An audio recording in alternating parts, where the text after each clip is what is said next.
Hello guys, मेरा नाम नीतीश कुमार सिंह है और आप पलक भोजपुरी देख रहे हैं। पलक भोजपुरी में आप लोग सबका स्वागत है। दोस्तों, अगर हमारे चैनल पे नहीं तो चैनल को सब्सक्राइब कर लीजिए और बगल में घंटी को दबा दीजिए।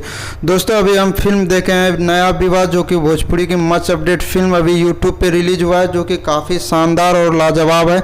तो इसका ही हम रिव्यू करने वाले हैं।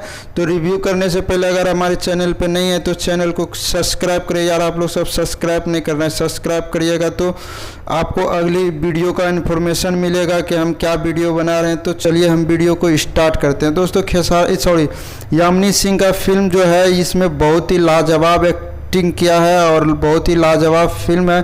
पारिवारिक फिल्म है, कॉमेडी फिल्म है। इसमें हंसी मजाक, इमोशनल कॉमेडी सब है। और इस फिल्म का जो बेस्ट स्टोरी है कि इसमें लड़की जो है वो सरकारी स्कूल में मास्टर का नौकरी करता है और वहीं लड़का जो है वो बेरोजगार रहता है। तो लड़की का बाप लड़का से शादी करवा देता है।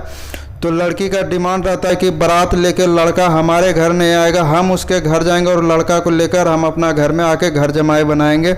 तो लड़का घर जमाई आने के बाद वो ससुराल में सबका सास ससुर का दिल जीत लेता है। लेकिन इसके बाद क्या कहानी होता है, क्या सीन है, उसके लिए आपको फिल्म देखना पड़ेगा। और फिल्म देखने के लिए आपको यूट्यूब चैनल पे जाना पड़ेगा। B4U यूट्यूब चैनल पे जाके आपको इस फिल्म को देखना पड़ेगा।